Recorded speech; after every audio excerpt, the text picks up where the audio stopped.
Test, test, test.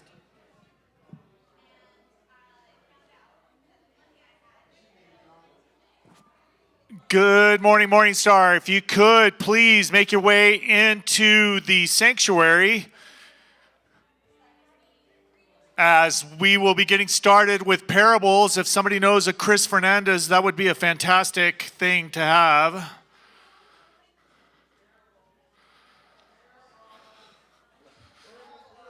Parables.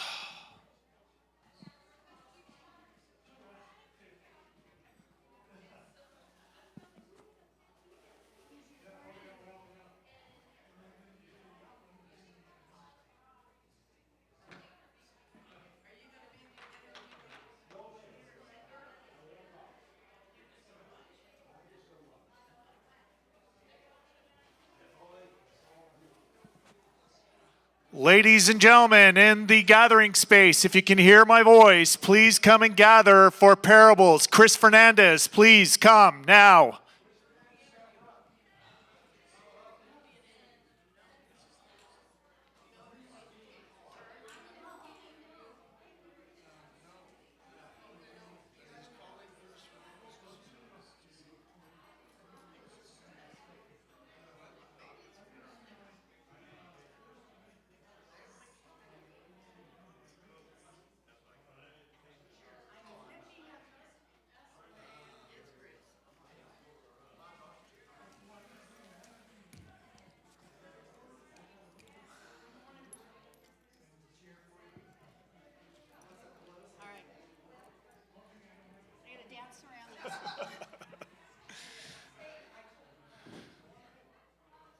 Hi, Stuart.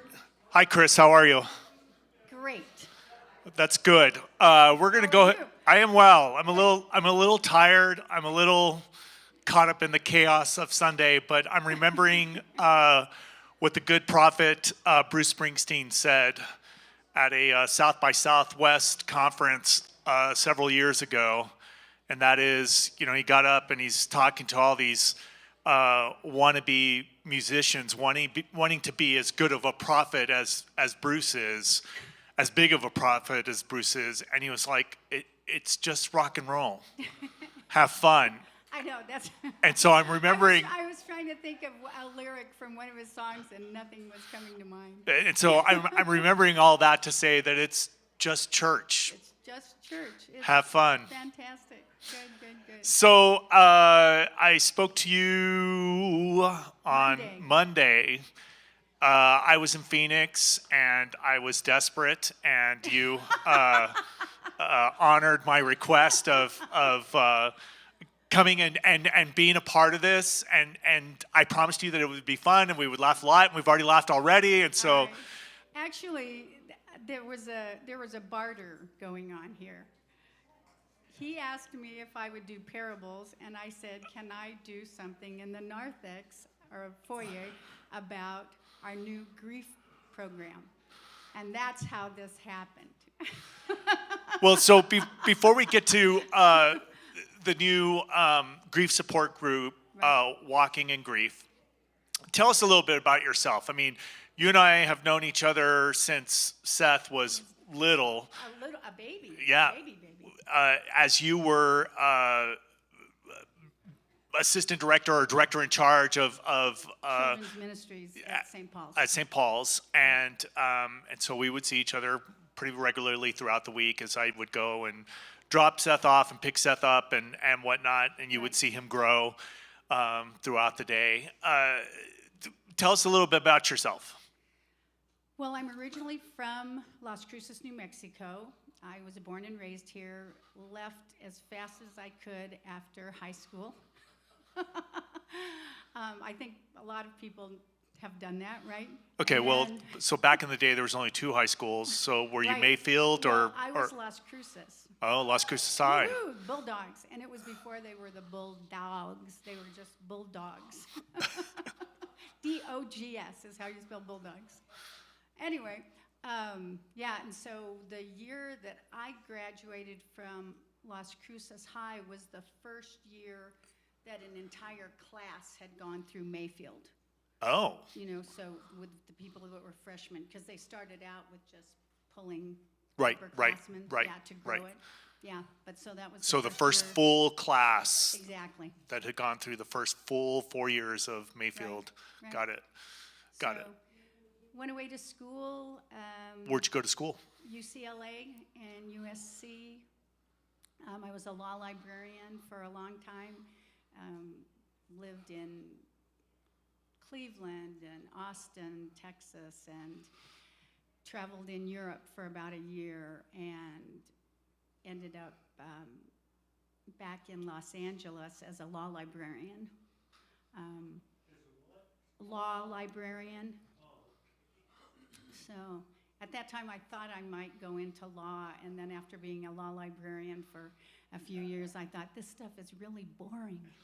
I don't like this. So anyway. And so law was boring, and what was it that caught your fancy and What got caught you? my fancy actually was being a mom. That was the best thing ever. So I had you're a two mom beautiful too? Children, a girl and a boy. My daughter just turned 35. I turned 70.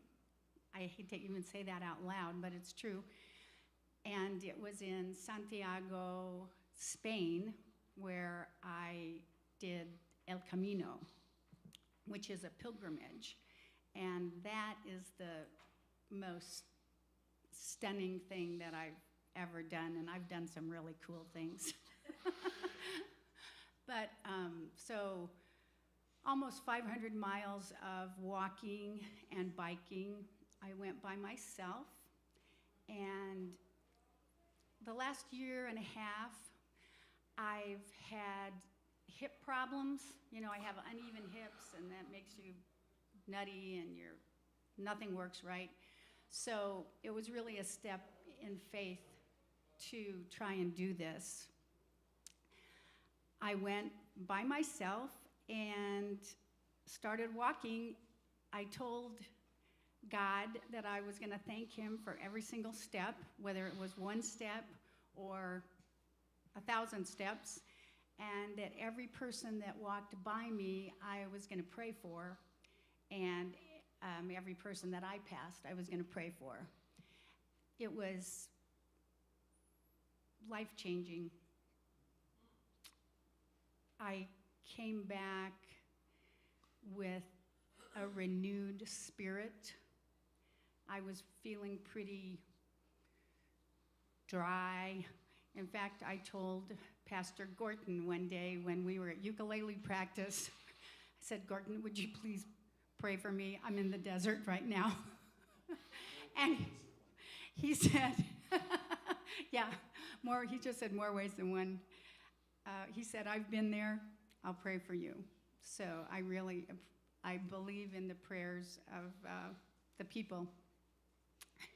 So I think those prayers are what helped me do this pilgrimage. So 500 miles, how long did it take you to do this? Almost a month, and that's really a short amount of time. The only reason that I was able to do that is because I bicycled probably 250, 275 miles, something like that. So you did about half of it on bike and then half of it more than half probably, but it feels like I did more on foot. So Spain is about the size of Texas, roughly, let's say, give or take, maybe a little less. I think you can fit the whole country in. But so 500 miles, there's a stop every... Well, it's interesting. There are many, many, many stops, and you can make a choice where to stop. Now, by stop, we're talking means- like there's like a little village or... Collapse into a bunk bed with many men and women around you also collapsed in their bunk beds. I'm going to tell you about my best night and my worst night in 5 minutes or Spain. less. Yes. Yeah, because I want to talk to you about Cris here. Okay. We spend a lot of times, these things are called albergues instead of hostels. Okay, so we go to this Catholic church. They say, okay, we have 2 sleeping rooms. Go, here they are. You have to show your credential, you have to show your passport. Only pilgrims can stay in these very inexpensive places, and you get what you pay for. So I go into the sleeping room. There's a mat that is no thicker than that little rug there. It's about like this, and I'm thinking, oh Lord, I don't know if I can do this. So then there's a pilgrim's dinner. The pilgrim's dinner was the most fabulous thing. A lot of the albergues would offer that. This one, we had pasta and chicken and salad and bread and fruit and wine, and dessert. So it was fabulous. And every person was speaking a different language. There were people speaking French and Portuguese and Spanish and Italian and German and Dutch. And we're all trying to make ourselves understood, and everybody's laughing, and it was, you know, it was like the kingdom, what the kingdom of God should be. It makes me very emotional, but, so that was the best part. So what you're saying is everybody's speaking in tongues I don't know about and that. trying to get themselves understood. But in a loving, beautiful way, all right? So we go to bed. I lie on the mat for left, right, back, and I say, I can't do this, God, but it's going to be a short night. It's going to be a very long night. So I pull together 2 chairs. I'm in this little anteroom. The 2 sleeping rooms are over here. The bathroom is over here. There's a very large Dutch man snoring like a freight train in the large room. What happens when you wake up? You have to go to the bathroom. So people are crossing me all night long, going to the bathroom, and they're laughing because I'm the one who got the 2 chairs and the blanket, so I'm kind of going to sleep. Finally, at about 4 o'clock in the morning, the Italian couple comes out, and the man says, no sleep, must walk. So they go in, again, the priest and the nuns have fixed us this fabulous breakfast, everything you can imagine, eggs, cheese, meat, yogurt, wonderful pastry. Anyway, so I sat in there for a couple of hours talking to people as they were getting ready to go on the walk. And it was just fabulous. And then the Dutchman came out at about 6 o'clock, and he said, why everyone leaves so early today? And we just all smiled. I don't know. They just wanted to walk. Anyway, wonderful experience.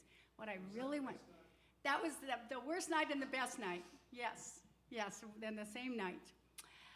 But what I want to tell you about is our new grief program. Okay, well, hang on just a minute. No. So you have a daughter who's 35, and your son is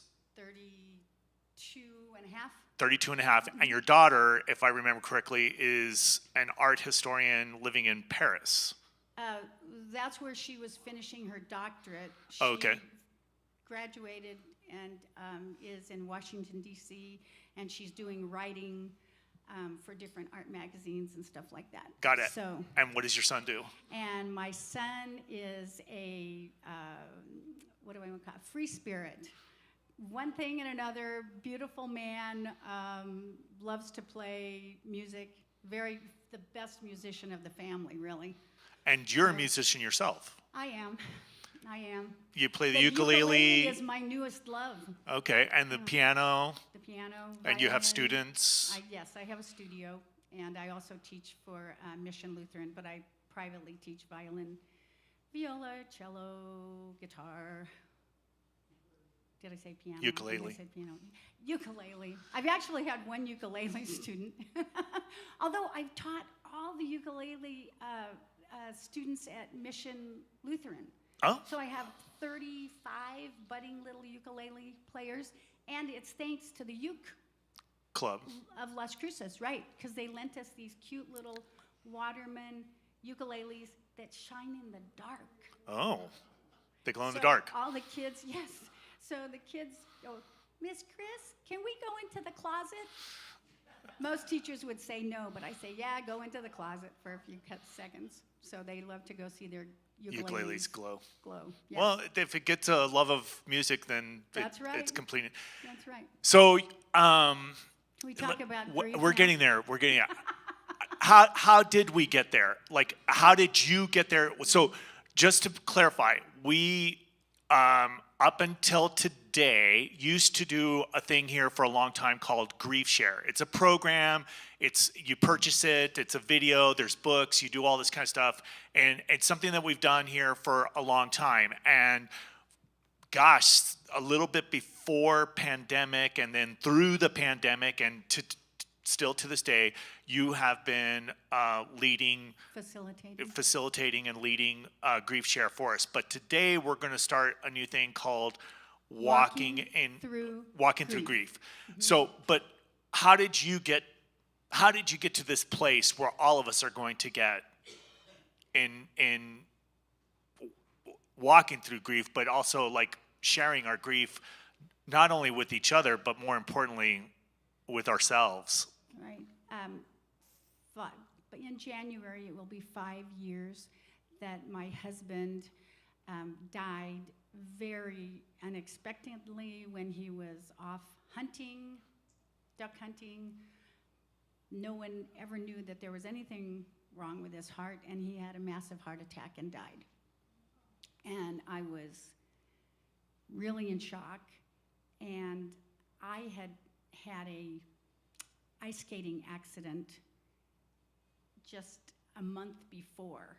So my shoulder was terrible, and I was about to have a very painful shoulder operation. So I was both mentally in pain and physically in pain. And emotionally, spiritually. Yeah, just all of it. Yeah, it was pretty rough. And I needed help. I called Ross and I said, "What can I do? Do you have a program? Is there something?" And he said, "Well, we have Grief Share, but they're kind of in the middle of a program right now." And I said, "Can I come talk to you?" And he said yes. So Ross kind of patchworked me through until another session started. And Jim, Maxon, and Jackie were the facilitators at that time, and they were wonderful. They did a great job, and I don't know really that I remember anything from that time except that I was with other people who had suffered terrible losses. So over time, I was able to achieve some healing, and Jim Maxon said, "Would you facilitate with me?"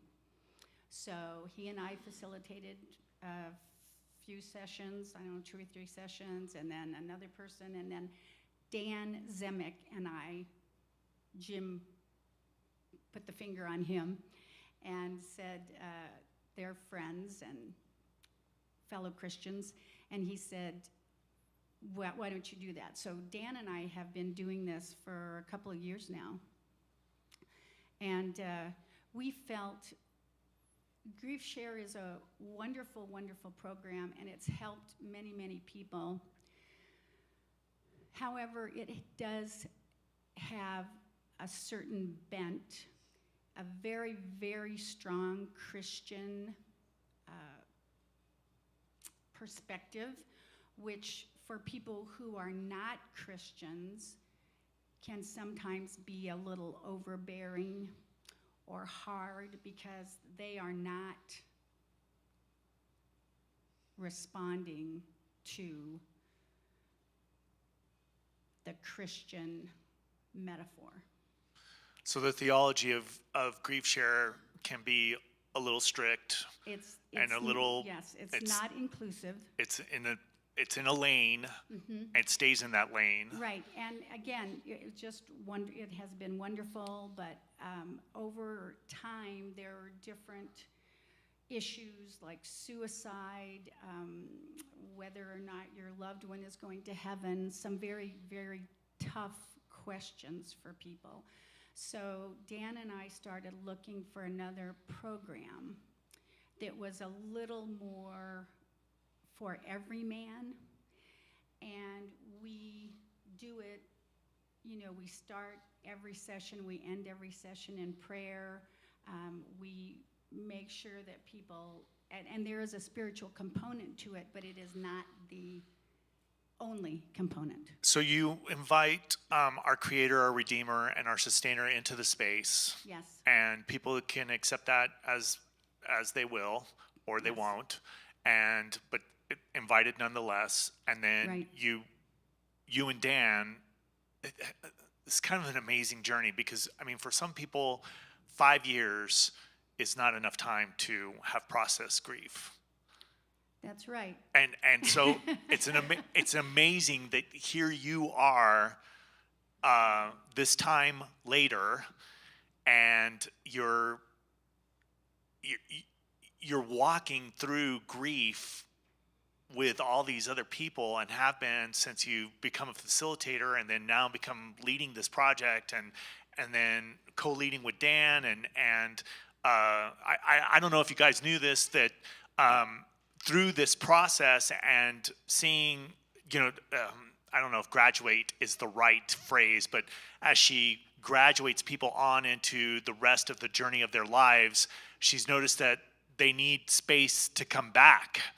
And so Cris, on the first Sunday of every month, so just last Sunday, and they'll do this again on Sunday, November 5th, and then the first Sunday, which I think is December 3rd, those are the Sundays that I know going forward, the first Sundays of the month, they offer a reunion.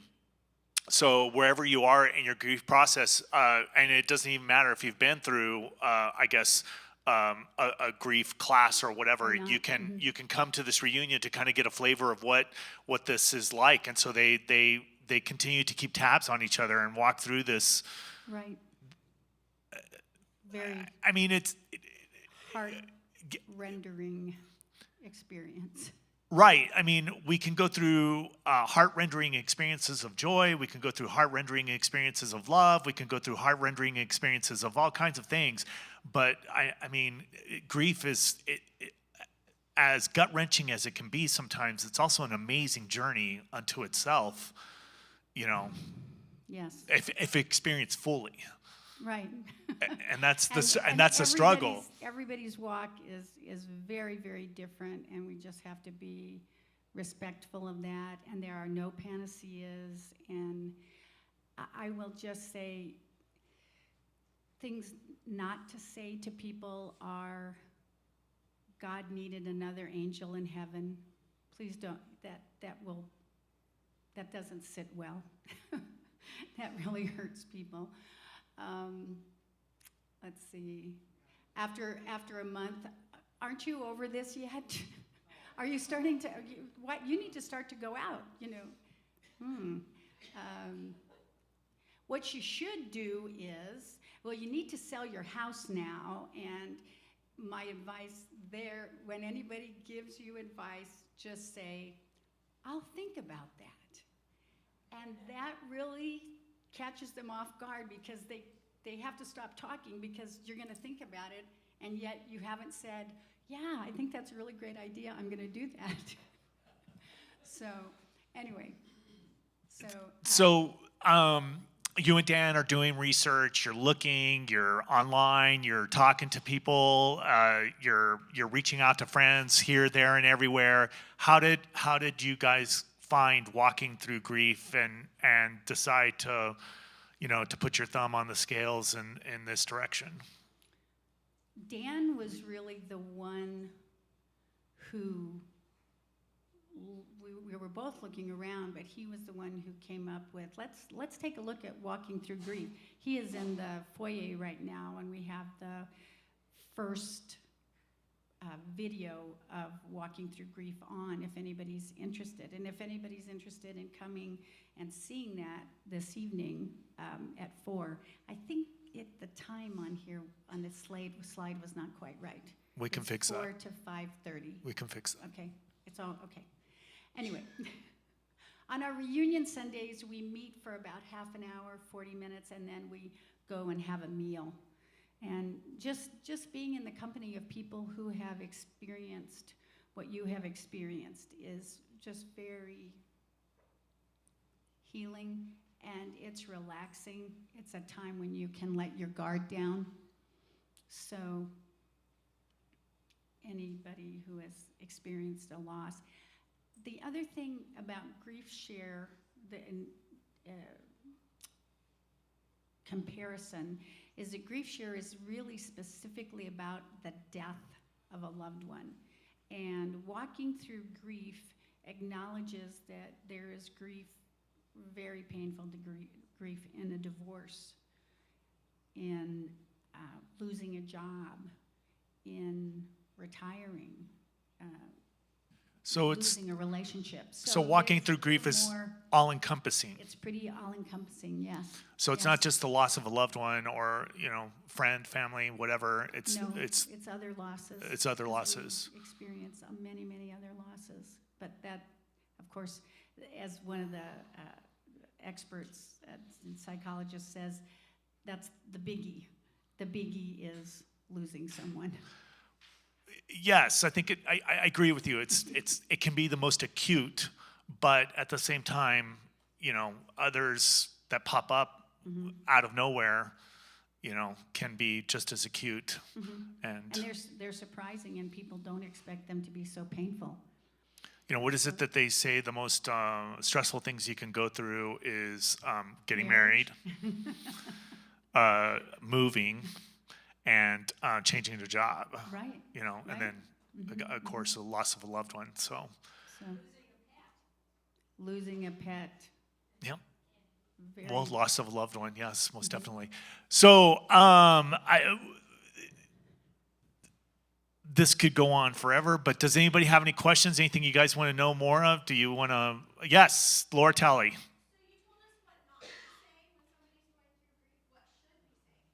So the question is, for those that are online, Laura has asked, Cris offered suggestions of what not to say, and Laura's asking, what should we say when somebody has lost a loved one?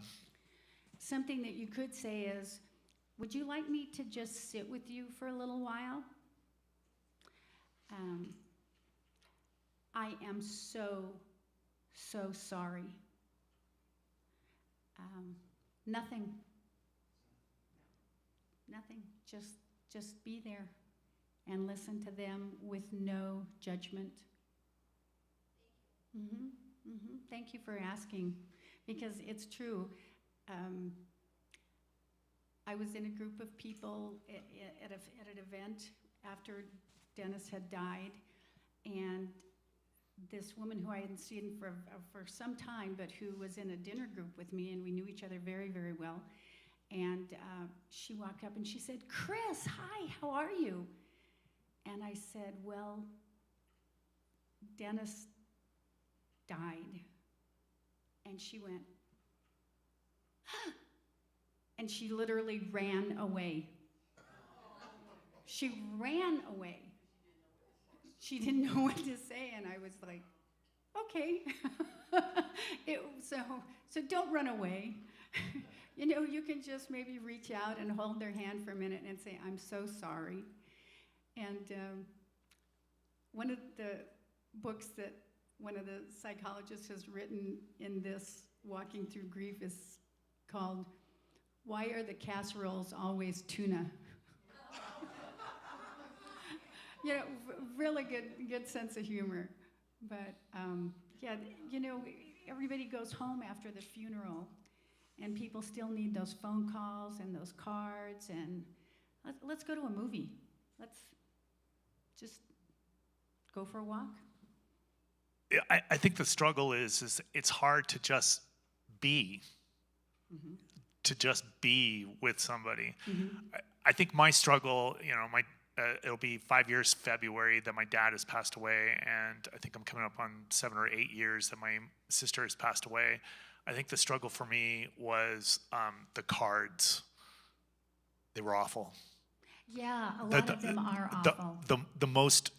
My piece of advice is to give somebody a card that is the most simple, like, I'm sorry for your loss. Just that got straight to the point. I didn't need the Hallmark flowery stuff. Yeah. Yeah, that was the hardest part. Oh, the other one, he or she is in a better place. No. Yeah, so plain card, just a plain blank card, maybe with a pretty picture, and I'm so sorry. May I call you? Yeah. Something like that. Well, you have been tapped by our Creator, Redeemer, and Sustainer to do a lot of amazing things in your life. We just scratched the surface of who Cris Fernandez is. So I would like to invite you to come back again sometime and have a more fun and lively conversation because you are all of those things. But I want to thank you for the last minute ask and the barter that we came up with. I told her that since the cat's away, Amy, the mice will play, meaning we will break all the rules, and we've broken a lot today already. So thank you so much. And if you guys, I would. This is the part that I would suggest, whether it's Cris or whoever it is that is leading our grief support group here at Morningstar. Just give it a try. One of the things that the most amazing part of Cris that she has made our grief support groups more inclusive is that you can drop in at any time. She has not adhered to the strict mandate of, you have to start at the beginning and go all the way through it. And so I appreciate that because we have, as we all know, grief comes unexpectedly. There's no schedule for it. Right. And so thank you so much, Cris. Oh, you're welcome. Appreciate it. Thank you very much, Stuart. I don't know who's next week's. It'll be in the Star Weekly, but it should be exciting. And all this returns back to normal next week with Amy. Normal.